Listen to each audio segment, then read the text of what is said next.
Halo Sobat UB TV, kembali lagi di program Berita News Point.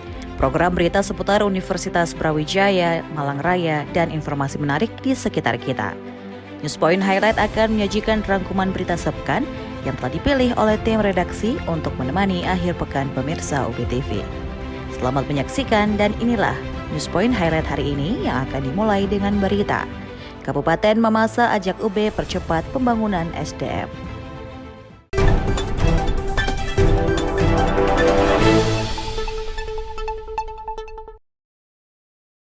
Percepatan pembangunan dalam bidang sumber daya manusia, ekonomi, dan lainnya menjadi salah satu fokus pemerintah Kabupaten Mamasa.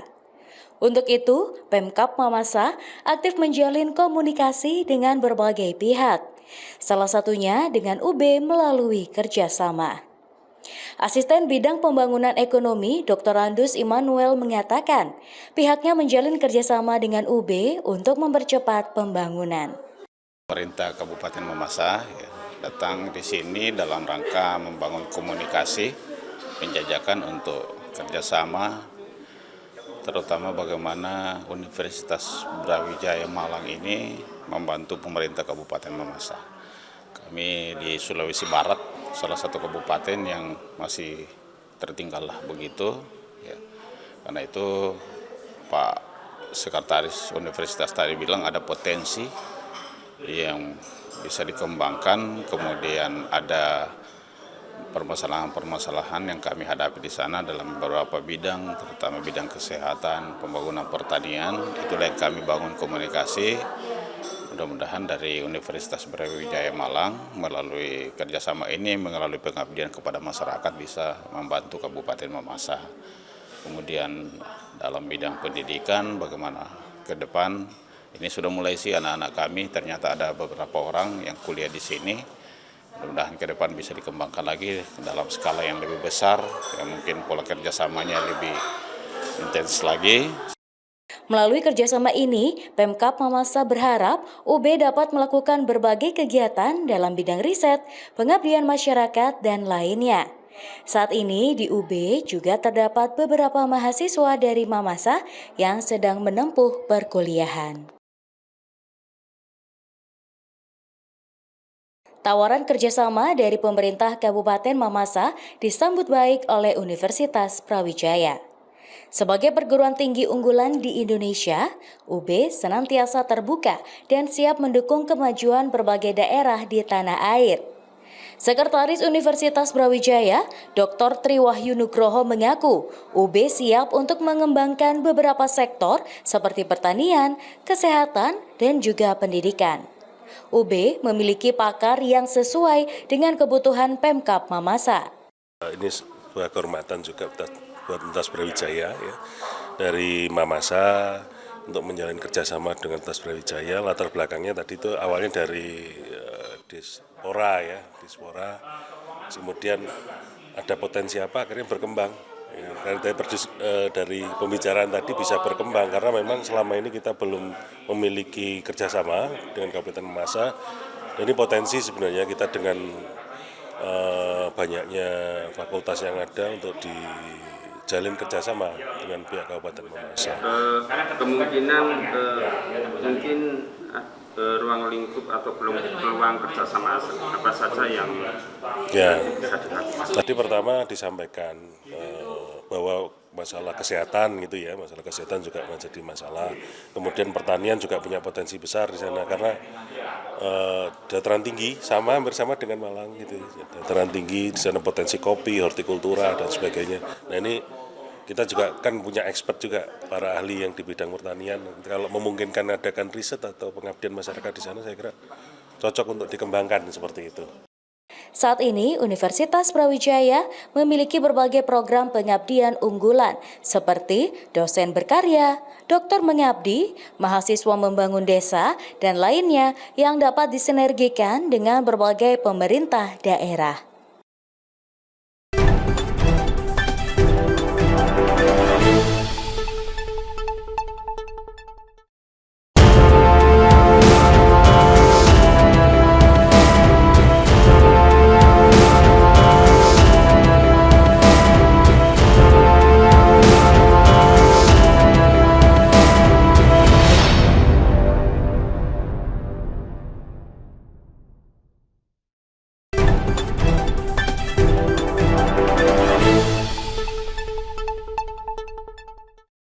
Proses pembangunan di Kabupaten Mamasa membutuhkan kemampuan SDM yang sangat banyak dari beragam profesi. Untuk itu, Pemkab Mamasa berharap para mahasiswa asal Mamasa segera pulang untuk ikut membangun daerahnya. Asisten Bidang Pembangunan Ekonomi Immanuel berharap para mahasiswa membawa sebanyak-banyaknya ilmu dari kampus UB. Kesamaan karakteristik Malang dengan Mamasa itu ada kemiripan. Kalau Mamasa itu di dataran tinggi, tidak punya laut, sama dengan kota Malang. Sama gitu, Pak. Iya, tapi di sana lebih tinggi, Pak. Di tinggi ada di sana kami itu tempat Pak itu sampai 1.800 meter di atas permukaan laut. Dinginnya sampai kalau musim kemarau itu sampai 14 derajat. Lumayan. Berarti sama Di sini ya. Mungkin pesan-pesan dari Bapak untuk mahasiswa Mamasa yang kuliah di sini sehingga nanti pulang ke Mamasa untuk membangun daerahnya apa, Pak? Ya.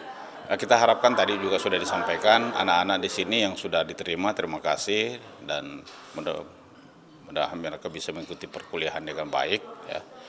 Selesai, jangan lalu keenakan mau tinggal di Malang, harus pulang ke Mamasa. Bahkan kalau bisa semua fakultas ini seandainya bisa ke depan itu fakultas-fakultas yang memang relevan dengan kita itu bisa keterima di sini sehingga bisa pulang membangun ya memanfaatkan potensi kendala yang ada kita di sana. Immanuel juga berharap agar mahasiswa asal Mamasa masuk ke semua fakultas yang ada di UB sehingga ketika pulang mereka sudah memiliki berbagai ilmu yang sesuai dengan kebutuhan Pemkab Mamasa seperti bidang pertanian, kesehatan, hukum, teknik, dan lainnya. Pendidikan profesi insinyur tahun 2024 kembali dibuka di Fakultas Teknik UB. Kali ini, sebanyak 76 mahasiswa dari Pertamina dan Umum mengikuti program tersebut. Sesuai dengan Undang-Undang Profesi Insinyur, maka setiap sarjana teknik dapat mengikuti pendidikan profesi insinyur dan berhak menyandang gelar insinyur. Ketua Departemen Profesi Insinyur FTUB, Insinyur Oyong Novareza menjelaskan, program ini sudah berjalan secara reguler di Fakultas Teknik UB. Ini telah dilaksanakan orientasi pendidikan untuk mahasiswa angkatan ke-12 program studi program profesi insinyur Departemen Profesi Keinsinyuran Fakultas Teknik Universitas Brawijaya. Hari ini kami menerima 76 mahasiswa, 40-nya dari Pertamina dan sisanya dari masyarakat yang lain. Ini merupakan program rekognisi pembelajaran lampau. Kami sebenarnya punya dua program, jadi ada rekognisi pembelajaran lampau dan reguler. Kalau reguler itu 2 semester, kalau yang rekognisi pembelajaran lampau ini hanya 1 semester. Tapi ada syaratnya, kalau yang RPL ini itu harus bekerja di atas 2 tahun gitu. Tapi kalau baru lulus itu bisa pakai yang reguler. Dan syaratnya harus dari sarjana S1-nya itu sarjana teknik atau sarjana teknik terapan. Nah, harapannya setelah orientasi pendidikan yang sesi yang ini, kemudian mereka akan berkuliah secara online selama 1 semester, kemudian nanti akan di akhir akan ada wawancara seperti untuk ujian, dan kemudian kalau lulus mereka akan ditetapkan menjadi insinyur. Jadi di depannya itu akan ada gelar insinyurnya, IR gitu. Melalui program ini, Fakultas Teknik mendukung adanya sertifikasi profesi insinyur sehingga mampu menghasilkan SDM yang kompeten sesuai dengan ketentuan undang-undang yang ada. Ketua Departemen Profesi Insinyur Oyong Novareza menjelaskan bahwa program pendidikan profesi insinyur akan berjalan selama 1 semester. Selama itu, mereka akan mengikuti kuliah secara daring sehingga tidak perlu meninggalkan profesi masing-masing. Nantinya di akhir semester, mereka akan menjalani ujian sebagai syarat menjadi insinyur. Nah, harapannya setelah orientasi pendidikan yang sesi yang ini, kemudian mereka akan berkuliah secara online selama 1 semester, kemudian nanti akan di akhir akan ada wawancara seperti untuk ujian, dan kemudian kalau lulus mereka akan ditetapkan menjadi insinyur. Jadi di depannya itu akan ada gelar insinyurnya, IR gitu. Kalau selama ini kalau yang lama itu kan insinyur buat yang lulusan lama, tapi kalau ini insinyur yang memang dari Departemen Profesi Keinsinyuran. Departemen Profesi Insinyur Fakultas Teknik UB saat ini sedang menerima 74 mahasiswa baru dari Pertamina dan Umum yang selanjutnya akan mengikuti pendidikan profesi guna meraih gelar insinyur sesuai ketentuan undang-undang.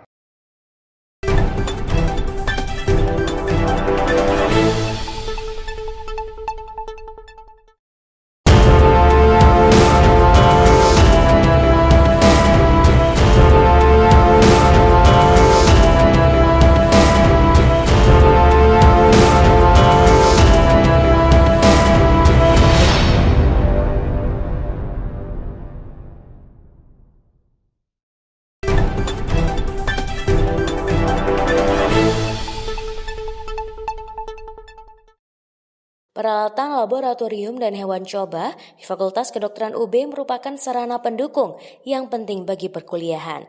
Sarana inilah yang senantiasa diupdate agar dapat selaras dengan perkembangan dan kebutuhan zaman. Melalui workshop Fakultas Kedokteran bersama mitra menjelaskan keberadaan dan inovasi baru di laboratorium. Kegiatan seminar dan workshop hari ini itu memang bekerja sama dengan PT ITS Science Indonesia yang merupakan rekanan kami dalam pemenuhan fasilitas hewan coba di FKUB utamanya. Nah, dalam kegiatan seminar kali ini pemateri-pematerinya itu salah satunya dari Techniplus Itali, jadi Mr. Tommaso Sala, dan juga yang dua dari dari PT ITS Science Indonesia sendiri yang memang fokus membicarakan tentang fasilitas-fasilitas laboratorium hewan coba yang terstandar dan juga desain laboratoriumnya seperti apa. Nah, sedangkan dari pihak LPHC memang tujuannya adalah untuk mempromosikan laboratorium pengembangan hewan coba FKUB yang memang sudah didirikan sejak tahun 2019, namun mungkin belum banyak dikenal oleh kalangan sivitas akademika UB sendiri maupun luar UB. Workshop dan seminar ini penting dilakukan agar sivitas akademika di FKUB mengetahui dan dapat memanfaatkan secara maksimal berbagai peralatan yang ada di fakultas untuk kemajuan proses pembelajaran. My original cat was named Chai, and she was what I can only explain as my soulmate pet. I have never had a relationship with an animal like I did with her in my life ever before or since. Ikatan emosional pelatih hewan Kelly Anderson dengan kucingnya begitu kuat, sehingga ia memutuskan untuk mengkloningnya. I struggled with depression when I had her. She saved my life more times than I can count. So it was very rough when she passed. Kelly pergi ke Viagen Pets and Equine, sebuah perusahaan cloning kucing, anjing, dan kuda yang berbasis di Amerika Serikat. Upon receiving the sample, we'll do a cell culture. We use a portion of the cells we've preserved to create cloned embryos, and then those are transferred to surrogate moms, and then from there it's a normal pregnancy period. Butuh waktu 4 tahun untuk mengkloning kucingnya. Kelly mengatakan meskipun lama, menunggu kucing itu datang, ibarat setitik cahaya di dalam kegelapan. When I got the call that they had actually finally cloned her, I think I was in shock more than anything. Belle has different markings and her personality is different. I love her so much and she is definitely like my heart cat, but it's not the same connection at all. And I never expected that or never wanted that. So the feedback that we get is that, the temperament and personality is quite similar, but they are still going to be their own unique individual. Cloning tidaklah murah. 6 tahun yang lalu, Kelly membayar $25.000 atau 390-an juta rupiah. I definitely took out a loan because I don't have that kind of money laying around. I'm just a broke dog trainer. I'm not Paris Hilton. Selebritas Paris Hilton menggunakan Viagen untuk mengkloning anjingnya dan menghasilkan 2 anak anjing baru. Musisi Barbara Streisand juga mendapatkan 2 anjing hasil cloning dari Coton de Tuileries kesayangannya. Kelly, yang memiliki akun Instagram untuk Belle bernama Clone Kitty, mengatakan meskipun ia dapat banyak cacian di media sosial, ia tidak menyesal. It was never about resurrecting her or reincarnating her. It was, I just wanted a piece of her to carry on. Belle is that small piece of her. Kelly juga memiliki DNA dari anjing Siberian Husky miliknya, Ghost, yang disimpan di Viagen dengan harapan dia dapat mengkloningnya satu hari nanti. Isu cloning hewan, baik untuk penelitian maupun komersial, masih menjadi pro kontra di Amerika Serikat. Sebuah survei pada 2018 oleh Statista menunjukkan 51% responden menganggap cloning hewan salah secara moral, dan hanya 40% yang menganggapnya bisa diterima. Dari Washington DC, saya Rio Tuasikal dan tim VOA. Puluhan penari berkumpul di studio UBTV pada akhir pekan lalu. Mereka berkumpul untuk mengikuti uji kompetensi yang diadakan oleh Sanggar Tari. Secara bergantian mereka tampil di atas panggung untuk menampilkan kemampuan yang ada sesuai dengan materi yang diujikan. Melalui uji kompetensi ini, maka para penari yang ada di Malang Raya dapat memiliki kemampuan yang sesuai dengan ketentuan dan menjadi bibit baru penari profesional. Uji kompetensi merupakan upaya serius untuk melakukan regenerasi penari yang sesuai dengan pakem dan mampu membawakan secara profesional sebagai penyambung dan penjaga seni tradisional.